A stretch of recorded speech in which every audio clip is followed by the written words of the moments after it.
Broadcasting live from the Capital OTB studios, this is Racing Across America with Seth Merrow. We would like to thank Woodbine for their sponsorship of this program and some of the other programming and events here at Capital OTB. Woodbine's 2023 Thoroughbred Stakes program has more than $17 million in purses, including 39 graded stakes, 5 Grade 1 events, and 2 $1 million classics, the King's Plate and the Woodbine Mile. Woodbine, now through December, great racing north of the border.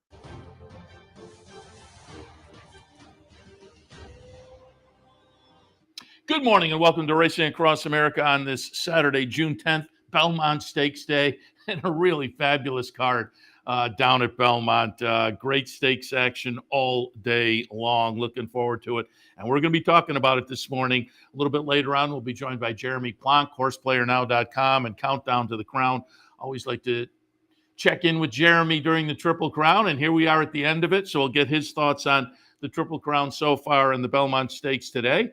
And we're going to kick things off. If you've been pulling up our tip sheets area on the website, the capitalotb.com website, you've seen the Thoropace sheets on there for a few weeks now with some jockey trainer stats. There are other Thoropace products as well. And so I thought we'd bring on Tyler Whisman from Thoropace to talk a little Thoropace and play into Belmont Stakes Day and get some ideas on some of the racing today via the Thoropace products. Tyler, good morning.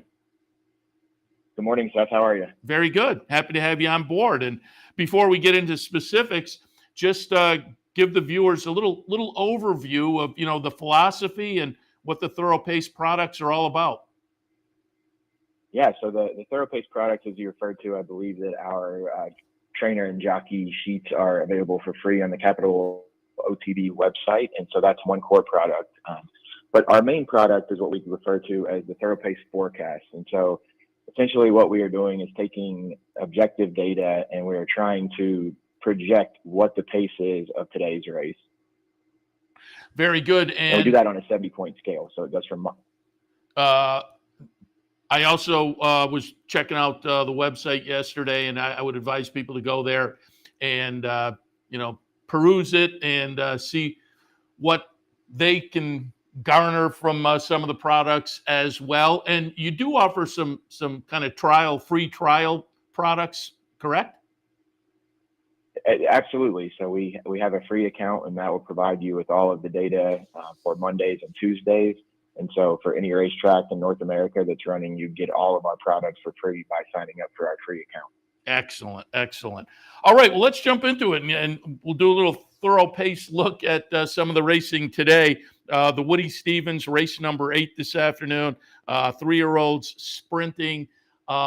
We just wrapped up our handicapping show, and we were talking about, a nice full field, nice full competitive field in the Woody Stevens. And you guys sent me some Thoropace sheets that we'll display on the screen. We have some spotlight plays, but you say we're also going to take a look at the pace forecast that you just talked about a little bit as well. And so give us some thoughts via Thoropace into the Woody Stevens today, race number 8. So the forecast for the Woody Stevens is a plus 33.8. So what that tells me is I'm looking for stretch runners, or you may refer to them as closers. I'll start actually though by referring to Arabian Lion, who looks like he will go off as favorite.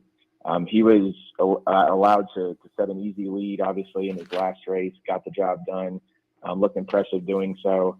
I don't know that I would necessarily be against him, but certainly he's going to have a different pace dynamic today. So anyway, the stretch runners that we are high on in this spot are the number 12 Gilmore, as well as the number 4 General Jim, but they figure to be shorter on the odds board. The one that we feel like has a good shot, definitely to be in the money and potentially win this thing, would be the number 9 Fort Warren. So just gets a better setup today. Obviously, the recent barn change proved no worse for their wear in his last at Pimlico, and just it feels like this horse could be sitting on another move forward. Obviously, which he will need in this situation, but he's going to get the pace set up to do so. Very good. And if we can put up the pace forecast sheet, just talk a little bit about that and how people can use that on a daily basis. Yeah, so this is where we start the process of handicapping from a Thoropace perspective. So again, we have a 70-point scale where minus 35, which would be in the blue ranges, right? That's going to favor speed horses. So we're looking horses that are forwardly placed versus a plus 35, which this race is nearly that. Even with Fort Bragg coming out of the race, it would still be in the plus 30-ish range. And with that, again, we're looking for stretch runners. And so that kind of gives you sort of the overview when looking at the race. And then our more what we call Thoropace Insider view gives you a little bit more detailed information that puts the runner's last races into context, right? So, for example, we have actually New York Thunder, Arabian Lion, and Harrodsburg as being pace advantaged in their last races. So all three were leaders in races that had slow paces. Again, I mentioned Arabian Lion. I don't want to necessarily hold that against him too much, but for the other two, it does appear that they are in more difficult circumstances today. All right, let's move on and talk a little bit about the Jaipur. That's race number 9 this afternoon. Sprinters on the grass, grade 1 event. And again, on the handicapping show, we were talking about this one. I am friends with Lee Einseidler. I'm going to root for Casa Creed to get it done again this year. Caravel has just been so phenomenal in her career. So I think she's intriguing as well. But from a Thoropace perspective, talk a little bit about the Jaipur. Yeah, so the Jaipur comes in with a plus 2.3, and that's a neutral setting. So I think a couple of things to keep in mind here. I've heard a lot of pundits, if you will, sort of dismiss Caravel and that, it's the 6 furlong distance, but a reminder that she won the Intercontinental last year, the same weekend. I don't necessarily think that there's a strong reason to oppose her other than the price. That said, if picking horses, if you will, I like number 10, Big Invasion, along with 11, Casa Creed. I do think that they'll get enough setup for their closing kicks on this big sweeping course where, we know at least both of them tend to like this course. But the horse that I think we would be a little bit interested in underneath would be the number 6, Ice Chocolate, who figures to be just a monstrous price, right? Like, he's going to be completely ignored at the windows. But again, it's a situation where even in a neutral setting, this is a faster pace than this horse has had and been able to close into in the last couple of races. So, with that in mind, Ice Chocolate underneath would be, a long shot that even if you got a couple of the favorites in first or second, might be able to juice up the exotics and vertical wagering. I like that. 30-1 coming out of that Cartier up at Woodbine. Very, very interesting, certainly. All right, let's take a look at a couple other races on the card. Let's skip the 10th and move on to race number 11, the Manhattan grade 1 event, 1.25 miles on the turf, and just another phenomenal stakes race on the card today. I wound up on Up to the Mark because I just thought that win in the Turf Classic was so good. Ottoman Fleet's interesting to me. Rock Emperor's in my mix. Soldier Rising, I think, is an interesting play. But what did you see in the Manhattan? So starting with the forecast, the Manhattan we have is a plus 18.0. So, that's on the verge of neutral to / favoring stretch runners. And so with that, I'll start the conversation with the number 8, Up to the Mark. And if you look at his last 2 races, he's coming out of races that are significantly slower than this. So even in the last, on Derby Day, he was able to overcome a minus 22. And then obviously had no chance in the Keeneland race where it was a minus 27 that he was trying to close into. So if you like Up to the Mark, based on the Thoropace forecast, he gets the stretch runner, getting a hotter pace designation, which is a profitable angle and one that I think should give backers a lot of confidence. Kind of the crazy opinion that I have in this race is that if you look at where that speed is coming from, the 2 inside horses, So High and Strong Quality, look to, on our objective numbers, be first and second. But the number 9 horse is the interesting horse to me. He's, going to be right off of them. If you look at Luis Diaz taking back over on this horse, I think that he gets an aggressive ride and honestly sits a perfect trip. I like him and Maker a little bit more to take over in the stretch. If the 1 and 2 were to go and be aggressive early, I think he's, sitting third, gets first jump on those 2. And I think he holds on for a piece at, again, what could be a massive price. So again, I'm not against the number 8 Up to the Mark at all. I think he's a likely winner. The 2 Charlie Appleby horses look formidable. A slight preference personally to Warren Point. But again, I'm trying to get Ocean and Atlantique on the board. Very good. And the highlight of the day, the Belmont Stakes, 1.5 miles for the 3-year-olds. I've been on board Angel of Empire for a while now, but I think Tap It Trice by Tap It with Todd Pletcher in his camp is interesting. I'm interested to hear your take on the pace scenario because, again, given what we saw a couple of weeks, 3 weeks back from National Treasure, he may try that again. And I always say it may be counterintuitive, but speed is a little more potent going the longer they go because you can kind of float along a little bit early. But what are your thoughts in today's Belmont Stakes? Right. So the Belmont Stakes we have is a minus 8.4, right? So that's a neutral setting. And, really what that tells me is most horses should have a fair chance at this. There are a couple that I want to talk about. Obviously, we have National Treasure that figures to be on the lead, but we have him as being pace advantage in his last race, obviously the Preakness, where it was a minus 34. So no secret there. He was kind of alone on the lead and got the job done. Don't necessarily want to hold that against him, but, it also doesn't project to be a horse, at least in my mind, that wants this distance. And so with that, we'll talk about two horses, that could benefit. And the first one that I want to talk about is number 1, Tap It Shoes. And so this is a horse that comes out. He's been off about a 49-day layoff, but if you look in the last race, which has a running line that in common with Red Route 1, he was setting the pace or stalking the pace very close to a plus 27.0. He's going to have an easier time today unless he has to just dead send and put all the pressure on National Treasure. I don't want him chasing, but if he can sit comfortably in that second or third flight, I really think that this horse, could just lope along there and definitely hit the board. Conversely, the horse that comes out of the Oaklawn Park Stakes that he was in, and obviously the Preakness as well, it's kind of the opposite of National Treasure, and that's Red Route 1. Again, the Preakness had a minus 34, which very much favors front runners. He ran on just fine. His, full brother, if you will, runs earlier in the card, projects to like this distance. So, Red Route 1, even though we have a neutral setting, gets a much better pace scenario relative to the Preakness and could make some noise as well. So I think those two are long shots that could offer some value. Personally, I like your pick, Angel of Empire. And definitely don't want to be dismissive of Archangelo, who looks like, is on the improve and has the breeding. So, realizing that I gave a lot of horses there, discussed a lot, but really the way that I would attack this race is, Archangelo or Angel of Empire on top with Tap It Shoes and Red Route 1 underneath and keying those horses in second and third. I like it. And again, earlier we showed the Spotlight Plays sheet, and I'll go back to that because we talked about race number 11 already, but on the Spotlight Plays sheet, race number 2, number 10, I'm Nervous Now. I'm a Mike Deeney guy, and that's a Mike Deeney runner at a price. Talk a little bit about, for people who we have it on the screen right now, how do they interpret that? And with the little the green triangles and whatnot, how do you interpret that as you look at the day? Yeah, so race 2 is a 7 furlong race on the turf, and the pace forecast is minus 6.6, so that's a neutral setting. But the number 10 horse, I'm Nervous Now, stalked the pace in a race that has a minus 29.0.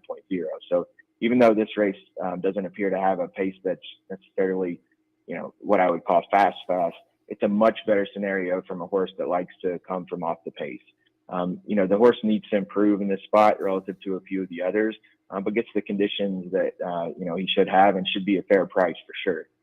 Going back to the Spotlight Plays and what the arrows mean, right? So there are a couple of things to keep in mind. Green is good, and more carrots or arrows up are better, right? And so I think that this horse, as you can see, we have, both a vertical value and a horizontal value play here. And if playing verticals in race 2, I'm absolutely keying the pin in all spots because, that's a pretty high signal with 4 carrots that this horse has a much more, relative to the odds, a shot at hitting the board than the odds would say. So, I'm a Mike Deeney fan as well. I think this horse is, well spotted, does need to improve, but gets the, assuming that the speed that is in the race stays in the race, should get enough pace to close into and, be heard from late. I like it. And again, if folks go to the Capital OTB website, we have the trainer Jack stats up from Thoropace. Talk a little bit about how people might use those pieces of information. Yeah, so there's a lot of different factors in the trainer and jockey reports, right? And so we're trying to look at things that have, positive angles associated with them. So just kind of running the data. A lot of people are likely familiar with like a DRF formulator product where, they can run the stats and find angles. And what we're doing is trying to automate that. So we have, on the second sheet most days, we'll have kind of the key that shows the things that we like. Now, granted, there's typically, 3 or 4 horses in a race. It's not uncommon. I think that can be just something that can supplement and perhaps increase your conviction in a given horse, right? So you handicap the race, you look at it, hey, I like this horse. You look at the trainer jockey thing, and there are a few more elements that stick out and say, I can now, perhaps single or play this horse with a little bit more confidence. So again, it's something that's it's our newest product, something that we're trying and giving away for free on the Capital OTB site. So, would encourage everyone to take a look at that. I will say it's sort of independent of our pace products as well, right? So we're just looking at, which jockeys in this situation and trainers, situation, surface, distance, have a predilection to do well in those situations. I like it. And again, folks can find that capitalotb.com. Look for the tip sheets link, and you'll find the Thoropace product there during the week. Tyler, just curious, how'd you become a fan of the game? So in 1998 on Derby Day, I had a neighbor that was, kind of like a father figure to me that took me to Keeneland. Spent the day at Keeneland on Derby Day with him. Came Derby time, he asked me to pick 3 horses. Total luck, but real quiet, got the job done. The other 2 horses rounded out the trifecta. I was not yet 18.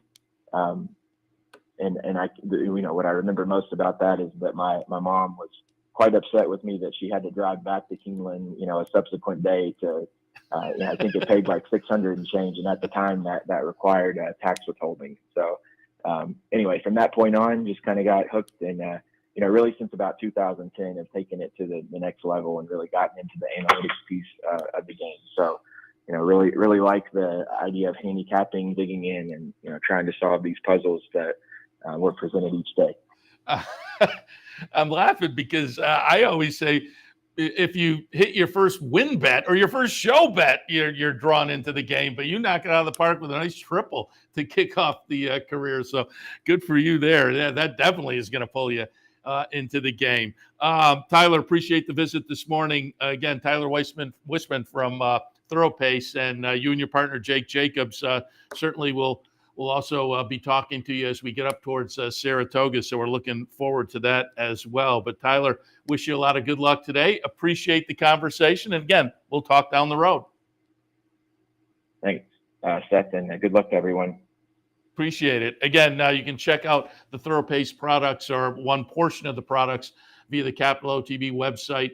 And also, as I said earlier, the Thoropace website itself, they have some free products available there. You see on the screen the address, but also there's a frequently asked questions area. There's an area that explains how to use the products in depth as well. So check it out. All right, we will head to a break. When we come back, we'll be joined by our friend Jeremy Plonk, Countdown to the Crown, Horseplayernow.com, and more with some of his thoughts on today's Belmont Stakes. Stay tuned. It only takes one upset to make history, and now you can be part of Saratoga's long tradition at the Dark Horse Mercantile. The Dark Horse Mercantile offers a carefully curated selection of clothing, gifts, and home decor, from one-of-a-kind vintage racing memorabilia to select brands like Barber and Under Armour, as well as exclusive Dark Horse branded merchandise. So celebrate the Dark Horse in all of us at the Dark Horse Mercantile, downtown Saratoga, where the smart bet is always the Dark Horse.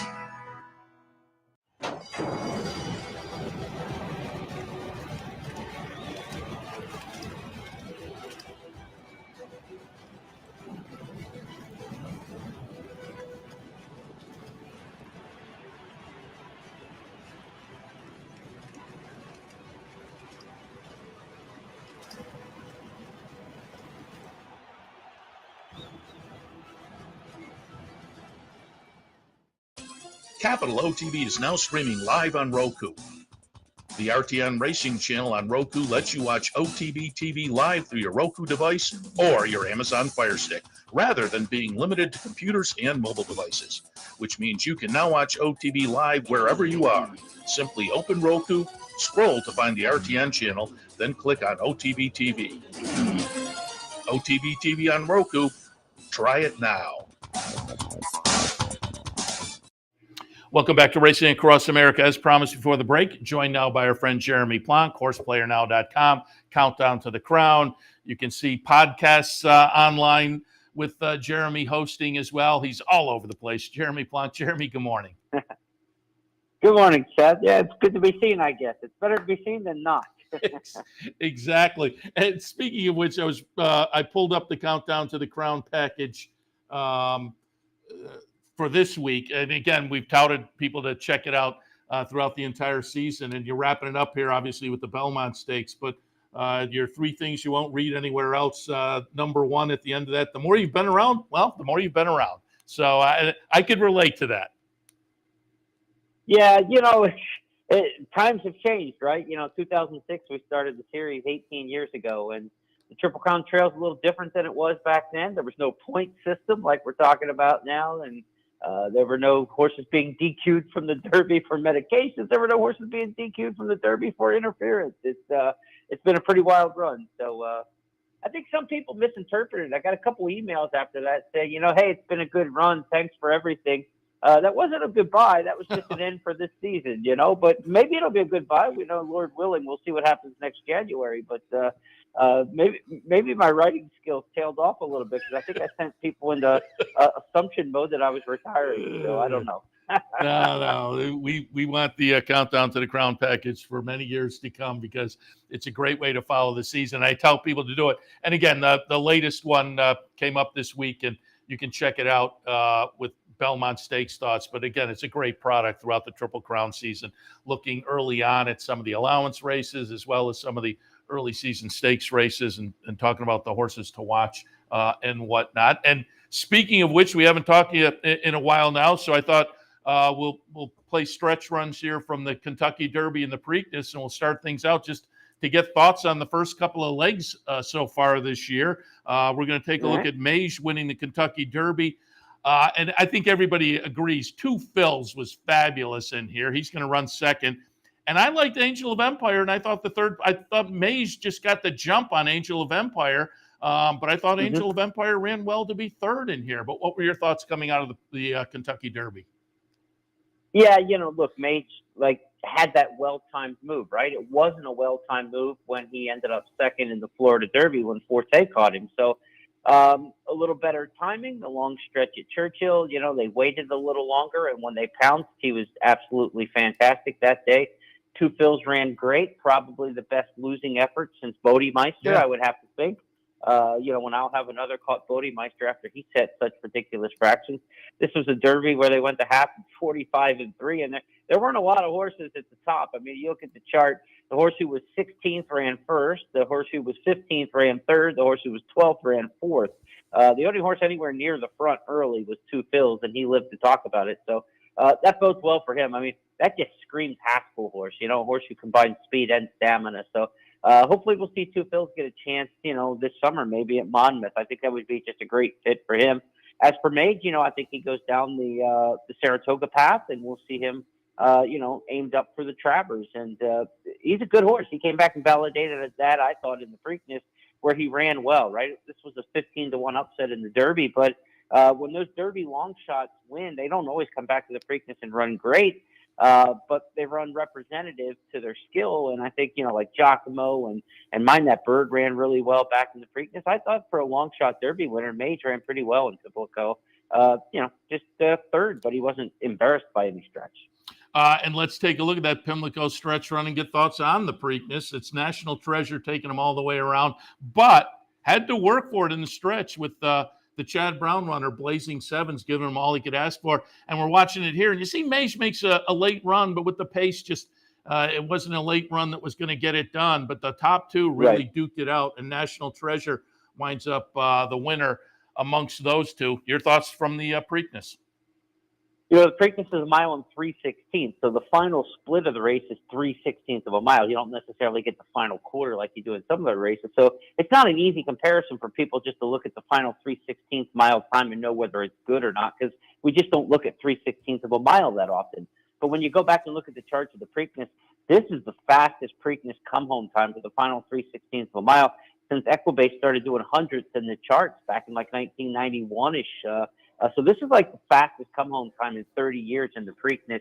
They finished up strong. They went very slow to do it. These horses aren't good enough to come home that fast had they run, the opening half in 46, 47, something like that. But the fact that they went so slow allowed them to come home. But to their credit, they were good enough to quicken, and that's why Mage just really looked like he was making a move and then, didn't have anything to finish, because if it's the fastest final 3/16 in 30 years, how are you making up 3, 4, 5 lengths off of that, right? And so he ran his race. He ran okay. He didn't run as well as he did in the Derby. He definitely took a step backwards.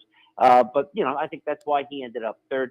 I don't have any great illusions, even though they came home fast. The Preakness was a great race. I think we've seen enough of National Treasure to kind of know, what kind of horse he is. He only had the one win prior to that. He's a nice horse. He runs third and fourth in a lot of good races, but it seems like a situational winner. And we've seen enough of Blazing Sevens to know that he's wildly inconsistent. So as well as he can run one day, he can run just as bad the next. So great horses don't do that. So I don't think the Preakness was a fantastic addition this year. Last year's Preakness, you had the eventual 3-year-old champ in there run a good race in Epicenter. I don't think the 3-year-old champ's probably a horse out of the Preakness, unless you're looking at Mage later in the year adding another victory to something. So I think the best of the 3-year-old crop may have been in Pimlico this year, but we'll see what they do the rest of the season.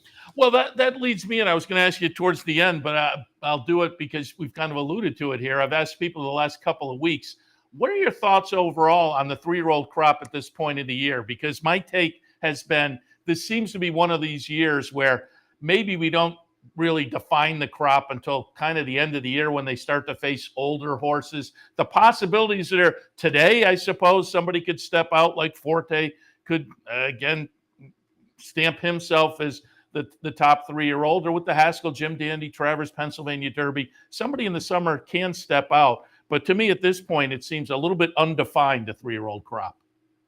Oh, absolutely. Yeah. And, I guess Forte's probably the one in the best position to control his own destiny, if you're looking like sports terms, right? To make the playoffs, he kind of controls his own destiny because he already beat Mage head-to-head once in the Florida Derby. He's got the Florida Derby and the Fountain of Youth, which is a pretty good double for this time of year compared to the rest of the horses in the crop, right? Nobody else has two big ones like that to this point. Mage hadn't won another stakes race. National Treasure hasn't won another stakes race. So while those two are the first two legs of the Triple Crown, so Forte kind of controls his own destiny in terms of the 3-year-old title. He doesn't have to win the Belmont Stakes to do it. He could win the Travers, and Florida Derby, Travers, and a decent effort in the Belmont might be enough to win it this year, depending on what those Derby Preakness winners do the rest of the way. So it's kind of still in the hands of, I would say, Forte. And then, of course, Mage. Anytime the Kentucky Derby winner can add a second major at some point, they're almost assured the title. So, Mage also controls his own destiny. If he could win the Travers or the Breeders' Cup Classic, it's a shoe-in, Derby and Travers, Derby and Breeders' Cup Classic would make Mage a 3-year-old champion, and nobody would argue with that at all. Yeah, no question. All right, let's get some thoughts on the Belmont race number 12. A little bit later today. I was going to say this afternoon, but it's more like early evening, 7:02 post time, mile and a half. I'm right with you as I look at your countdown to the crown selections. I'm back on Angel of Empire. I was on him for the Arkansas Derby. I was on him Kentucky Derby. I can't jump off today, but I think with the breeding and the trainer, Tappet Trice is interesting. In between those two, you used Hit Show. I did not know what to do with Hit Show, but the last few days, it seems like more and more people have mentioned that one. Give us your breakdown of today's Belmont Stakes. Yeah, like Angel of Empire, like you said, ran a good race in the Kentucky Derby. He ran a good third. He was trying all the way through the wire. He galloped out even with the winners, the first two finishers. He ran a good race that day. It wasn't a winning race, but it was a darn good race. And he did get some pace help, right? Coming from off the pace. They went fast in the Derby. So it's going to be a little different situation. You don't like deep closers to come back in the Belmont Stakes. The natural inclination is they're rallying at 1.25 miles, that the extra quarter mile will help them. Truth is that these races are almost always won by horses much closer to the pace. We haven't had a deep closer win the Belmont since Jazzle in 2006. Even horses like Creator in 2016, who won the Belmont as a deep closer on paper, raced much closer to the pace than it looked. Mo Donegal last year, a deep closer in some races. In the Belmont, he was closer to the pace than you'd expect. So there's only a couple ways to get there: jockey intent and take the horse out of their style, or maybe add blinkers. And blinkers on a horse will either take a green horse and a gawky horse to become more focused and a professional, or take a horse who doesn't break well from the gate and kind of get them into the action faster. That's the intent usually of adding blinkers. Brad Cox puts blinkers on Angel of Empire, and that's what put him over the top for me as the horse in here. Because if he was going to drop 10, 12, 15 lengths out of it, I really don't like that running style to try to win the Belmont Stakes. So I like that they went to the blinkers. I've liked this horse. I thought, we kind of rank each year, what we think the best prep races were. And when we got to the Kentucky Derby, the two prep races to me was Derma Sotagaki's race in the UAE and the Angel of Empire win in the Arkansas Derby. So it was the best race in America, I thought, among any of the prep races. So he's got the best prep win. He has the best finish in the Kentucky Derby amongst these horses.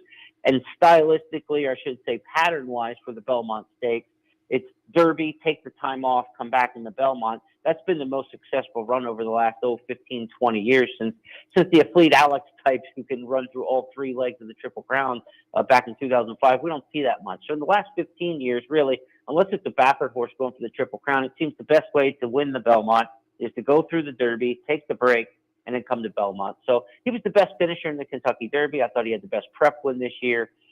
So I'm with Angel of Empire. Forte, you could certainly make a great case for based on what he's done in the past. His resume is sparkling. What has he got? The 4 or 5 Grade 1 victories, 5, 6 wins in a row.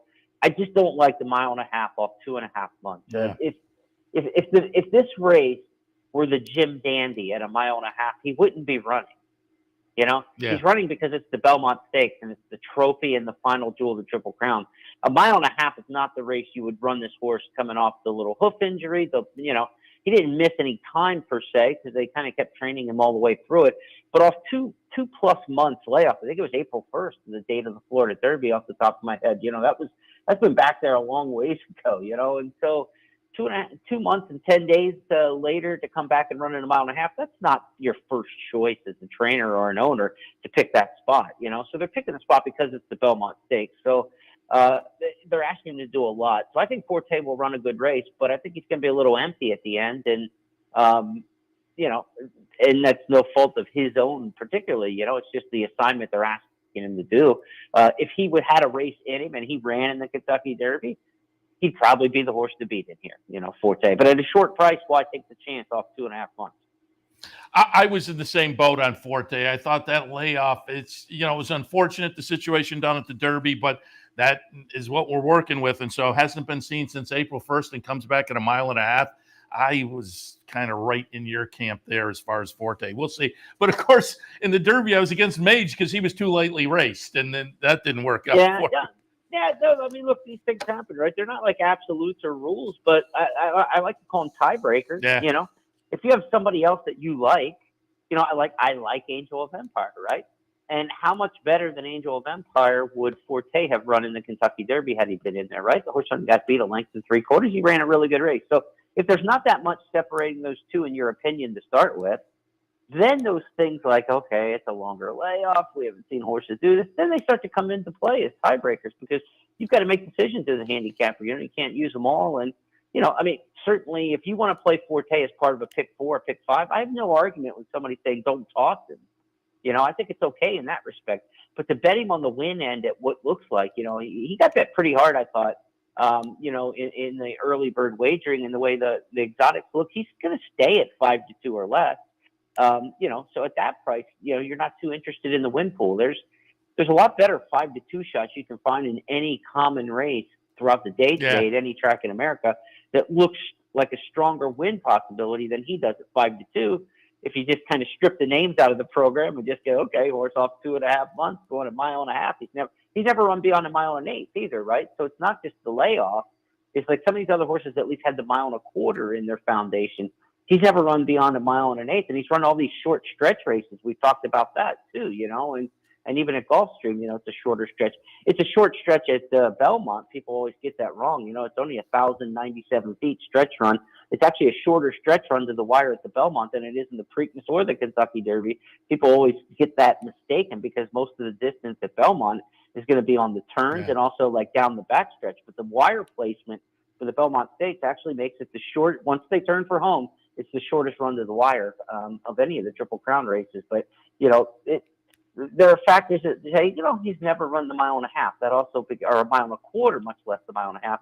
That makes it a long stretch out, right? He's gone 3/8 of a mile farther than the Florida Derby. And the Florida Derby is not that taxing of a race because the stretch run there is like 990 feet.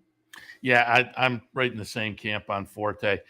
Jeremy, before I let you go, let's also get some thoughts on the other big 3-year-old race, other grade 1 on the card for the 3-year-old sprinters, the Woody Stevens. When we were doing the handicapping show earlier, I said, speaking of the 3-year-old crop, I think a couple in here, General Jim and Victory Formation, I have them on top and in the 3rd spot, can be interesting players in this 3-year-old division going forward, depending on where the connections send out of this race. Do they stick with sprints or do they stretch back out? So I have those 1st and 3rd, and Arabian Lion in between them. At 4-1 on the morning line, I think Arabian Lion is going to take a lot of action this afternoon. But what are your thoughts on the Woody Stevens? Yeah, there's a lot of speed in this race, and the way it's set up, it should set up for a horse who can finish a little bit. By the time we get to the 8th race in the card, we'll have more of a sense of how the track's played. There is a key scratch, though. New York Thunder, the 1 is out of there, so that's rail speed. So that makes it a little bit less, of a heated pace. Fort Bragg is also scratched. I don't know if your listeners have gotten the scratches yet. So with Fort Bragg out of there, with New York Thunder out of there, it's a little bit different in terms of the pace. I don't think Fort Bragg was going to be near the lead, but New York Thunder certainly would have been. But there's plenty of early speed here. The outside horse, Drew's Gold, and others. So I think, like you said, with Victory Formation, those kind of horses cutting back in trip a little bit. General Jim cutting back from the mile to 7 furlongs. I think that's a good thing. Arabian Lion on the cutback. I think if those horses are fast enough to stay, in the same area code into the far turn, that they've got a big chance to let their stamina show, when they finish up the back end of the 7/8 of a mile. Because I think they're going to go very fast. Harrodsburg is fast. There's just a lot of speed in here. And most of the speed horses are kind of unproven, Like, they're the ones who are taking the step up in class, and so we have to see how good they are. We've got a good chance of really hooking up. Federal Judge in that same boat has gone essentially wire to wire in 2 starts. So I expect them to go quick, and I expect those horses who have run a couple longer races maybe to have the advantage. I like General Jim. I think it really sets up nice for him. Really good win, I thought, in the Pat Day Mile. His swale was good with a little bit of trouble in the swale, and just kind of zip at the end and finish the deal. I like him a lot visually. So, and I'm a Shug McGahee homer. So taking Shug on a big day like this, I admit there's probably a tiny bit of sentiment thrown in there as well.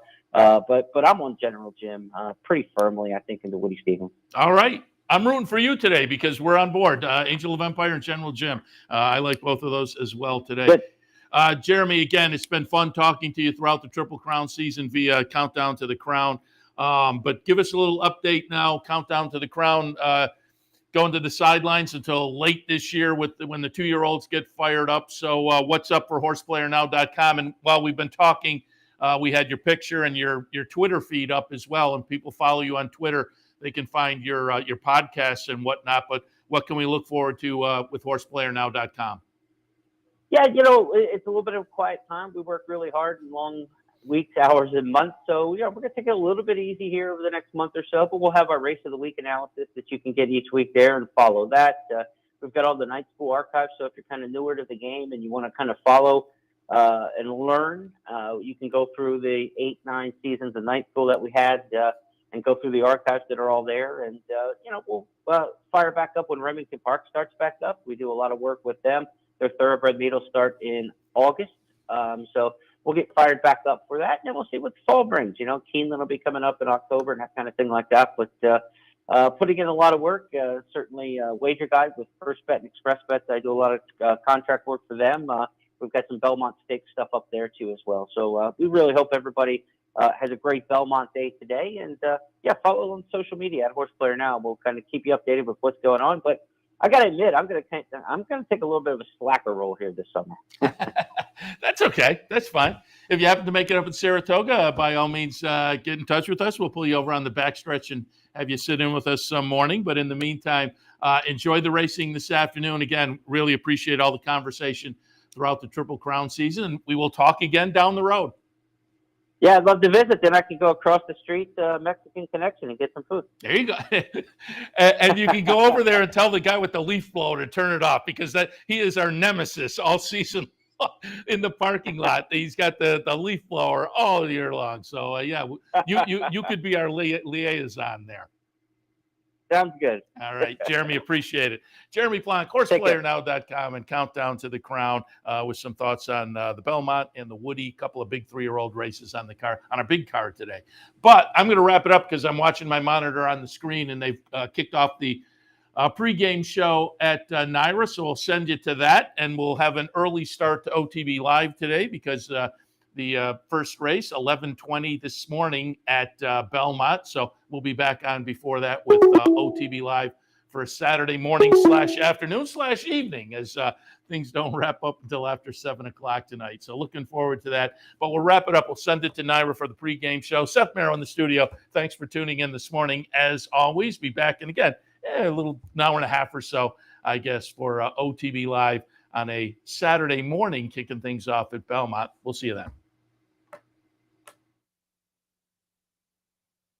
We would like to thank Woodbine for their sponsorship of this program and some of the other programming and events here at Capital OTB. Woodbine's 2023 Thoroughbred Stakes program has more than $17 million in purses, including 39 graded stakes, 5 Grade 1 events, and 2 $1 million classics, the King's Plate and the Woodbine Mile. Woodbine, now through December, great racing north of the border. You're watching OTB TV, a service of Capital Off-Track Betting.